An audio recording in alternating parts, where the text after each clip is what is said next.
112वें pop की मौत के बाद दजाल आ जाएगा और पॉप फ्रांसिस की फितरी मौत थी या सोची समझी साजिश थी। और ईसाई अकीदे की सदियों पहले की गई प्रेडिक्शन क्या पूरी हो गई है या नहीं, और 2027 से दुनिया की तबाही का आगाज हो जाएगा या नहीं होगा, क्या पॉप फ्रांसिस की मौत से कयामत का आगाज हो गया या नहीं हो गया, जानिए आज की इस वीडियो में। सब कुछ जुड़े रहिए इस वीडियो के आखिर तक। रोम के अजीम मजहबी पेशवा पॉप फ्रांसिस इस दुनिया फानी से रुखसत हो गया, लेकिन उनकी वफात सिर्फ खबर नहीं बल्कि एक ऐसी कहानी है जिसमें तारीख, प्रेडिक्शंस और कयामत के आसार पोशीदा हैं। एक ऐसा वक्त जब दुनिया के बुजुर्ग मजहबी रहनुमा का रुखसत होना ऐसे वक्त में दुनिया के लिए एक संजीदा मैसेज बन गया है। पॉप फ्रांसिस वो शख्सियत हैं जिन्होंने ना सिर्फ ईसाइयत का पैगाम फैलाया बल्कि दुनिया में होने वाली नाइंसाफियों के खिलाफ भी आवाज बुलंद की। इनके दौरे क़यादत में उन्होंने मजलूमों की हमायत की और ताकतवरों की बर्बरियत को बेनकाब किया। फलस्तीन में इजरायली जुल्म पर उनका मौक़िफ़ बहुत क्रिस्टल क्लियर था। उन्होंने कहा गजा में नस्लकशी हो रही है, और वो उन चंद आलमी रहनुमाओं में शामिल थे जिन्होंने खुलकर ओपनली इजराइल की बर्बरियत पर क्रिटिसाइज किया। और पॉप फ्रांसिस ने अपने ख्यालात में कभी किसी किस्म की झिझक महसूस नहीं की। वो मजलूमों के हक में खड़े हुए। यही बात उन्हें दुनिया भर में एक मुनफरिद मकाम देती है, लेकिन उनकी वफात महज एक हादसा नहीं समझी जा रही। पूरी दुनिया में उसके बाद एक हलचल सी मच गई है। कई सवालात और डाउट्स पैदा हो रहे हैं। और हैरतअंगेज बात पता है क्या है? एक हैरतअंगेज बात यह है कि American vice president J.D. Vance ने पॉप फ्रांसिस से सिर्फ 2 घंटे कबल मुलाकात की थी। उस मुलाकात के फौरन बाद उनका इंतकाल हो गया था। यह इत्तफाक है या कुछ और है?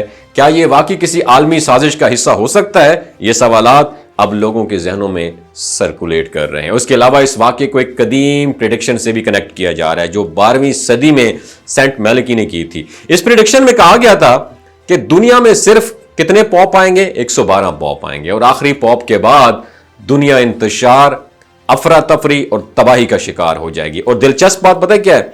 पॉप फ्रांसिस को 112वें पॉप के तौर पर पहचाना जाता है, और उनकी वफात ने इस कदीम प्रेडिक्शन को दोबारा जिंदा कर दिया है। द क्वेश्चन इज दैट, क्या हम उस प्रेडिक्शन के मुताबिक कयामत के करीब आ चुके हैं, या हम एक ऐसे दौर में दाखिल हो चुके हैं जिसे इंसानी तारीख का आखिरी दौर समझा जाएगा? और आज के आलमी हालात पर नजर डालें तो दुनिया में हर तरफ अफरा तफरी और बदअमनी की लहर दौड़ रही है।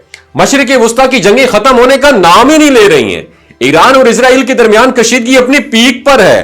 गजा में बमबारी का सिलसिला जारी है, और यूरोप में सियासी इंतशार और इक्तिसादी जवाल हर दिन ब दिन जो है ना बढ़ता जा रहा है। एक तरफ अमेरिका और चीन की जंग का मंजर है, दूसरी तरफ पूरी दुनिया के ममालिक या तो एक तरफ खड़े हो रहे हैं या फिर जोग्राफियाई सियासत की गहराइयों में डूब रहे हैं। यह सब कुछ एक बड़े तूफान का बेशखेमा महसूस होता है, और 2027 तक दुनिया के लिए बड़ी तब्दीलियों का एक इंडिकेशन अंदिया दे रहा है।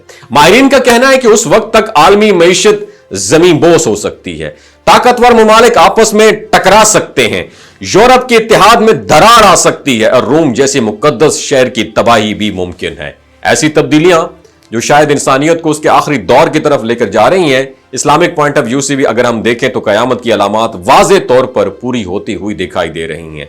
जुल्म और बर्बरियत का बाजार गर्म है, अमन की उम्मीद नापैद हो चुकी है, मजलूम सिसक रहे हैं और ताकतवर अपनी ताकत का बेदरेग इस्तेमाल कर रहे हैं। जमीन पर जो कुछ भी हो रहा है वो आखिरत की अलामात से बड़ा मिलता जुलता है। हदीस शरीफ में दज्जाल के ज़हूर के बारे में बार बार वार्निंग दी गई है। दज्जाल का ज़हूर एक फितना अजीम की एक अलामत है, जिसके बारे में नबी करीम सल्लल्लाहु अलैहि वसल्लम ने फरमाया कि उसका खुरूज एक ऐसे दौर में होगा जब दुनिया में तमाम मादी चीजें इंसानों के लिए फरेब बन चुकी होंगी। अब सवाल यह उठता है, क्या पॉप फ्रांसिस की मौत के साथ हम दज्जाल के ज़हूर के बिल्कुल करीब पहुंच चुके हैं? क्या ये वाकयात एक दूसरे के साथ जुड़े हुए?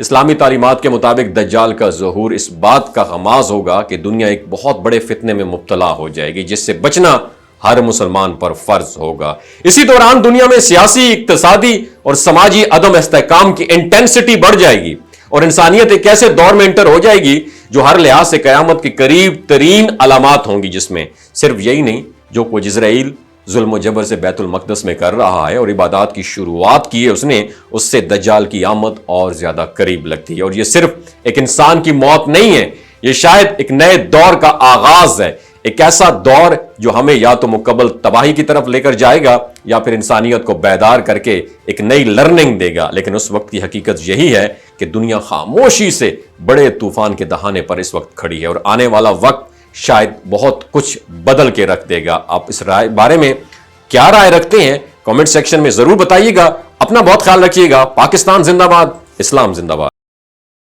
یہ جو گلگت بلتستان کے لوگ ہوتے ہیں نا، ان کی ایوریج عمر 90 سال سے بھی زیادہ ہوتی ہے۔ You know why? کیونکہ یہ لوگ شلجیت استعمال کرتے ہیں۔ شلجیت کے اندر 85 منرلز ہوتے ہیں۔